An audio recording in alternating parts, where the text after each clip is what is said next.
Good afternoon and welcome to Kodak Hall at Eastman Theater.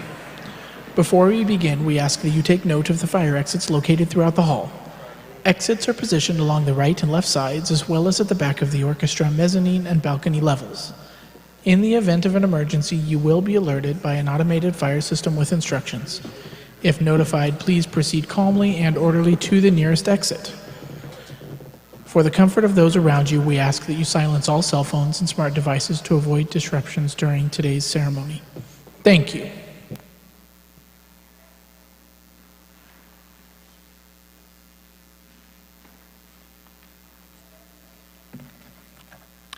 Good afternoon, everyone, and welcome to the ceremony for the admission of candidates to the New York State Bar in the Appellate Division, 4th Department. My name is Alan Ross, and I am the Deputy Clerk of the Court. I'm honored to be here today to celebrate this wonderful occasion with you, the candidates for admission, and all of your loved ones. As we begin, I would like to remind you again to silence your electronic devices if you have not already done so, as this is a formal session of the court. In addition to resolving appeals, the Appellate Division is vested with the authority to admit to the practice of law those candidates who have been certified by the 4th Department's Committees on Character and Fitness, provided that the court is also satisfied that such persons possess the requisite moral character and fitness to engage in the practice of law. It is one of the joyous duties of my office to administer the oath to the successful candidates for admission, including all of those candidates who are here with us this afternoon. At this time, I will turn the proceedings over to Court Attendant Racine Walton, who will call this formal session of court to order, after which you will hear from Presiding Justice Gerald J. Whalen. Thank you very much.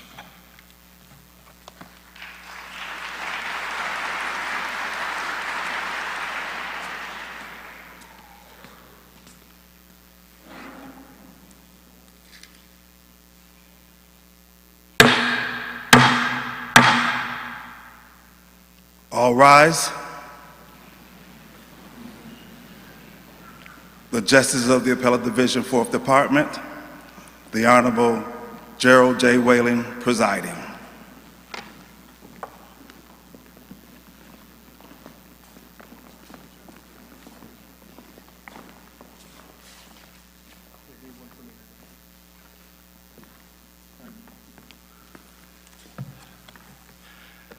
Please be seated.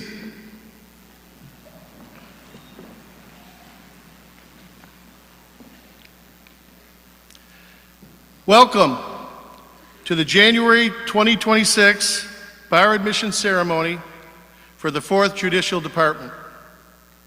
We may be experiencing a first today. Siblings, triplets, Nicole, Robert, and Matthew Gelb are being admitted today, and nobody can remember that ever happening before. I have asked them to lead us in the Pledge of Allegiance. Please rise.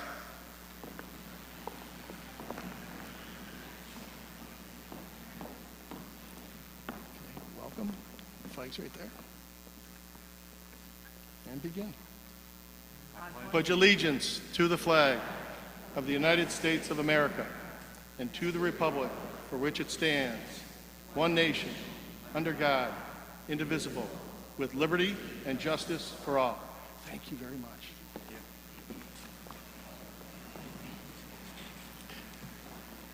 Thank you. Now it is my great honor to introduce to you the Justices of the Appellate Division, 4th Department. Starting to my far left, your right, Justice Craig D. Hanna from Buffalo. Justice Henry J. Nowak from Buffalo.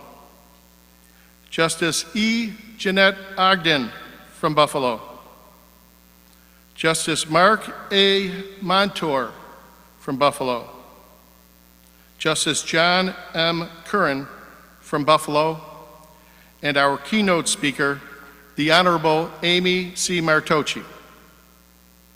To my far right, we have Justice Scott J. Del Conte from Oswego, Justice Donald A. Greenwood from Syracuse, Justice Nancy E. Smith from Rochester, and Justice Tracy A. Bannister from Buffalo, and last but not least, Justice Stephen K. Lindley from Rochester. I would like to acknowledge in our audience today Supreme Court Justice Mary Sliz from Buffalo. This light's kind of bright, but Judge Sliz, if you're there. And also retired Justice Frank Affronte from Rochester. Welcome, judges. So, this is the day that the candidates for admission have been waiting for. 4 years of college, 3 years of law school, all the studying, all the test taking, then passing the bar. I congratulate you on all your hard work and determination. You have much to be proud of. You've persevered to reach this milestone and to be in the seats that you're sitting in today. I am certain that you have had help, maybe financially, emotionally, or both, from parents, spouses, family, and friends, some of whom may be here today or watching virtually. Without their help, your goal to be admitted to the bar of the state of New York would have no doubt been much more difficult to achieve. And although we are all here today to congratulate you, I would like to give you an opportunity to now stand up, turn around, or to the side, and give them a round of applause to thank them for all they've done for you.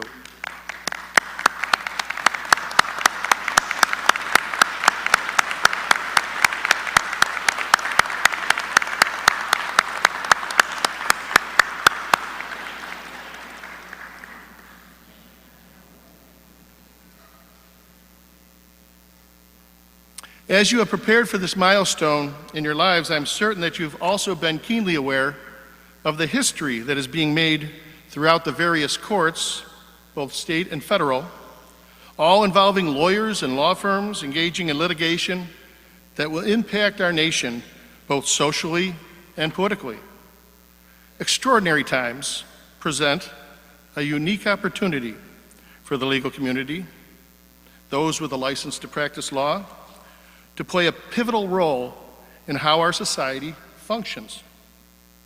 Keep this in mind as you embark upon your careers in the law, which I'm certain will present you with a multitude of rewarding opportunities.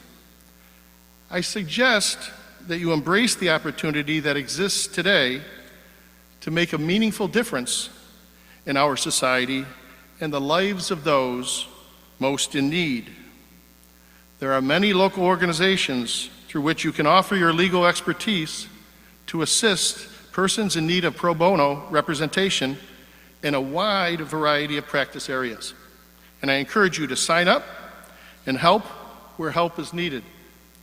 You will find that it is time well spent, and you will also find it's incredibly rewarding. It's now my pleasure to introduce to you our keynote speaker, the Honorable Amy C. Martocci, Administrative Judge for the 8th Judicial District. Justice Martocci obtained a Bachelor of Science degree from Cornell University's School of Industrial and Labor Relations in 1992. After completing her undergraduate degree, she spent 3 years in rural Louisiana as a teacher, corps member, and program director with the Teach for America program. She then attended the University of Buffalo School of Law, receiving her Juris Doctorate degree in 1999. Following law school, Justice Martocci served as a confidential law clerk to the Honorable Frederick J. Scullin, Jr. in the United States District Court for the Northern District of New York, working extensively on prisoner litigation, including federal habeas corpus petitions and complaints alleging civil rights violations. Thereafter, she entered private practice with a Washington, D.C. firm before returning to Buffalo in 2001. From 2001 to 2011, Justice Martocci was a partner with the law firm of Connors and Villardo LLP, where her practice focused on civil litigation, defense of professionals, and white-collar criminal defense. Her judicial career began in December 2011, when she was appointed to the Buffalo City Court, and she was subsequently elected to that office in 2012, and served with distinction until 2020. As a city court judge, Justice Martocci founded and presided over the Human Trafficking Intervention Hub Court from its inception in 2013 until she began her service on the Supreme Court bench. She also presided over the domestic violence part in Buffalo City Court, where she adjudicated over 8,000 cases. Justice Martocci was elected to the New York State Supreme Court in November of 2020, where she presided over a broad array of civil and criminal actions in Erie County. On April 2nd, 2025, she was appointed Administrative Judge of the 8th Judicial District by Chief Administrative Judge Joseph Zayas. As Administrative Judge, Justice Martocci oversees the day-to-day management of the trial courts in the 8th Judicial District, which encompasses Allegheny, Cattaraugus, Chautauqua, Erie, Genesee, Niagara, Orleans, and Wyoming counties, and includes more than 90 judges and 960 non-judicial personnel. Beyond her broad responsibilities as administrative judge, Justice Martocci sits in the 8th Judicial District's Gender Fairness Committee, the Betty Weinberg Ellergen Committee on Women in the Courts, and the statewide Judicial Committee on Human Trafficking. She also previously served as president of the 8th Judicial District's Supreme Court Justice Association. Please join me in welcoming our keynote speaker, the Honorable Amy C. Martocci.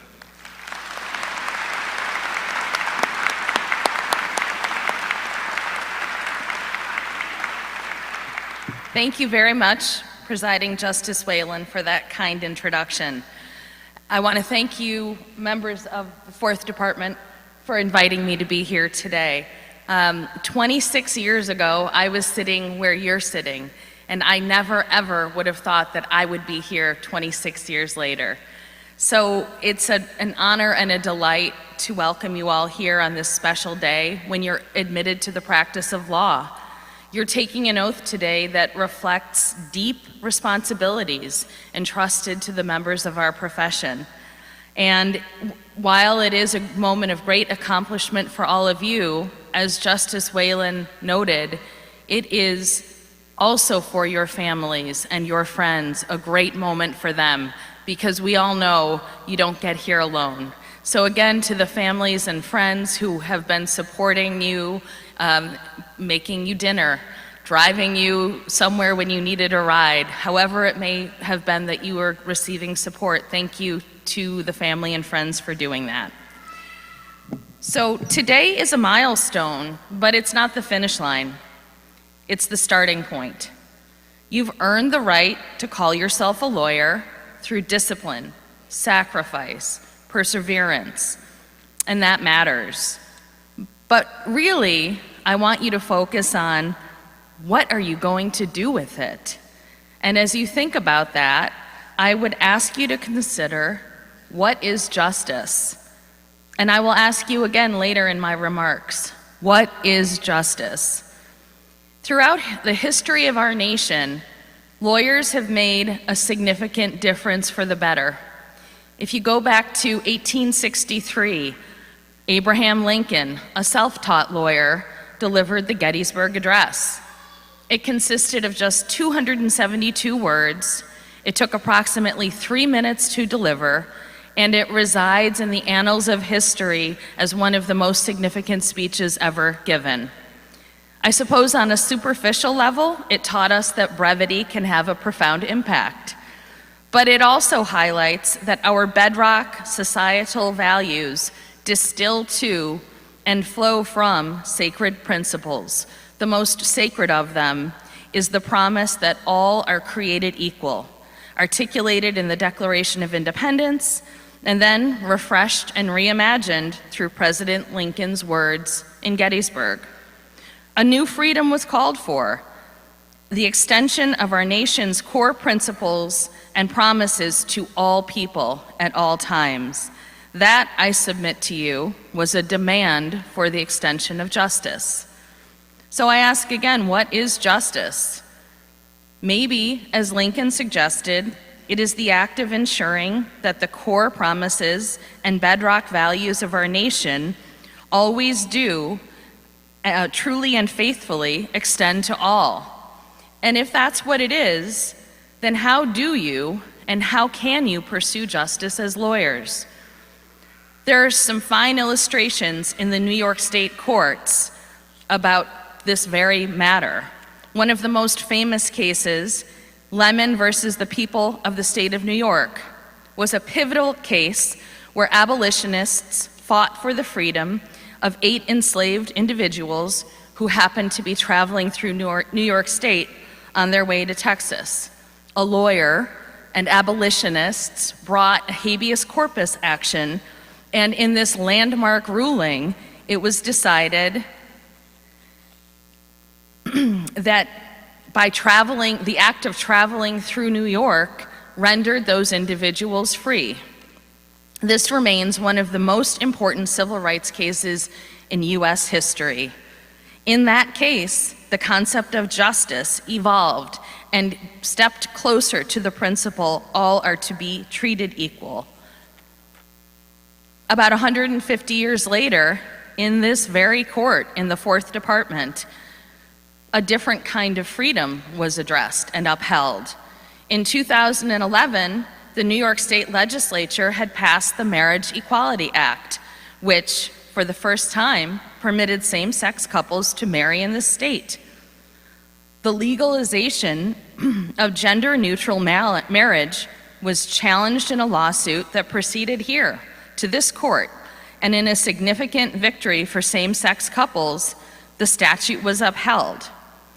That decision, although it was of a technical nature, spoke to the point that what had been as recently as 2006 characterized in the Court of Appeals as an accepted truth, this is a quote, an accepted truth for almost everyone who ever lived in any society in which marriage existed, that there could be marriages only between participants of different sex.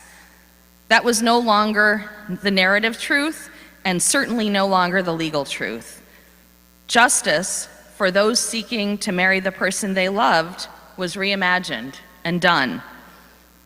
Other more recent cases in the Court of Appeals have challenged preconceived notions about evidence. In People versus Cadman-Williams, the science of genetics was tested. 150 years ago, the science of genetics was born from a garden of pea plants. That revolution in our understanding of biology provided forensic science with one of the most powerful tools for identification seen in the form of DNA testing. That testing, of course, has been the gold standard of American criminal jurisprudence for probably 30 years. And given its power, law enforcement agencies understandably sought to expand and use this technology even when there were minimal amounts of physical evidence present. Williams saw the Court of Appeals conclude that evidence generated using proprietary forensic tools could not be admitted without an evidentiary hearing. Although that sounds very technical in nature, the impact of such a ruling is profound, as the court noted that previously accepted scientific techniques, such as hair comparisons, fire origin analysis, comparative bullet lead analysis, bite mark matching, bloodstain pattern analysis, and so on, that had all long been accepted within their relevant scientific communities, had recently come into varying degrees of question. That intellectual questioning and those challenges to what were thought to be settled forensics have contributed to overturning wrongful convictions grounded in misapplied or overstated scientific results. That freeing of the innocents, I submit to you, is a perfect reflection of ensuring justice. Simply put, lawyers occupy a special place in American society. As these examples illustrate, you are entering an honorable profession that has been essential to our nation's development. Attorneys and courts have been central to advancing justice, protecting rights, and shaping our laws since the founding of this country.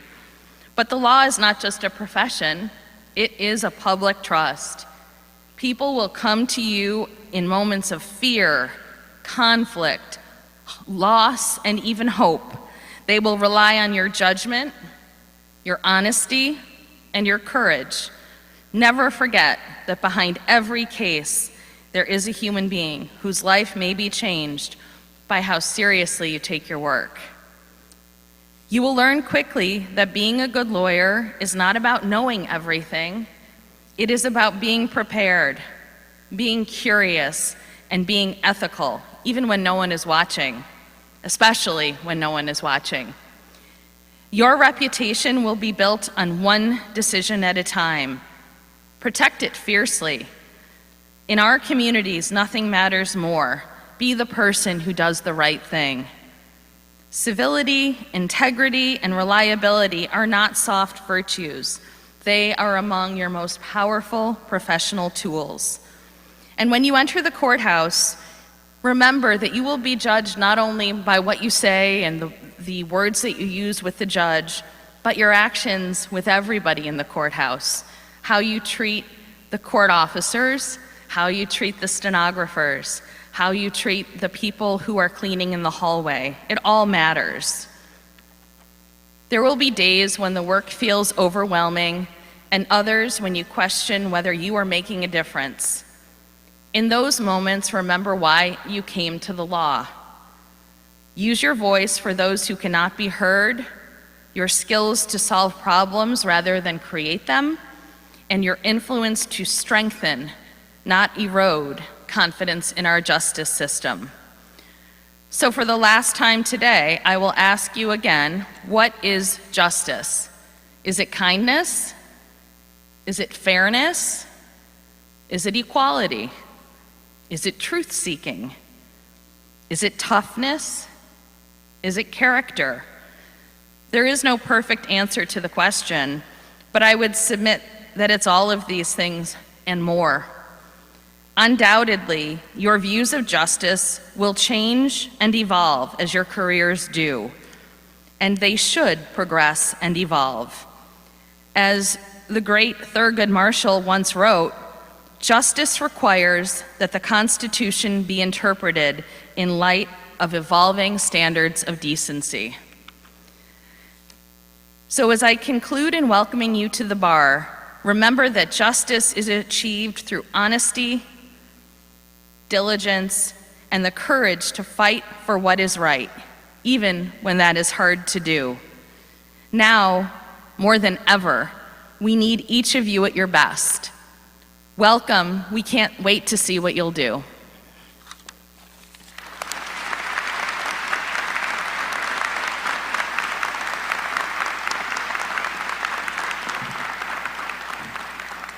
Thank you, Judge Martocci.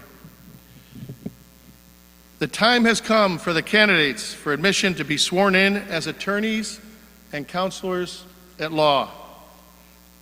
Alan Ross, Deputy Clerk of the Court, will administer the oath. Mr. Ross, have these candidates been certified to the court for admission by the appropriate committee on character and fitness as possessing the character and fitness required by attorneys and counselors at law? Please administer the oath of office.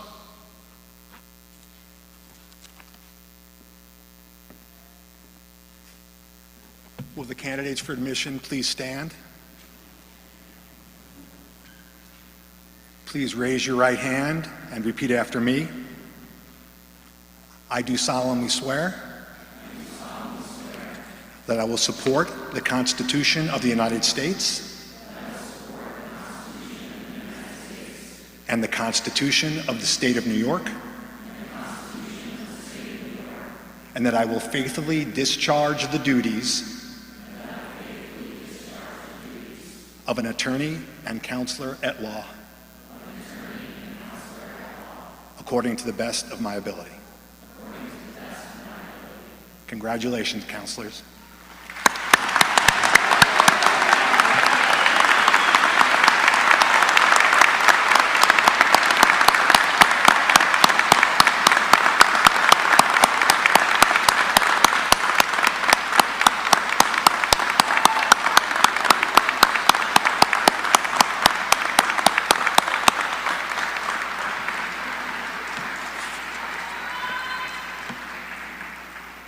Please be seated. Feels pretty good, right? Counselors, congratulations once again. We are adjourned.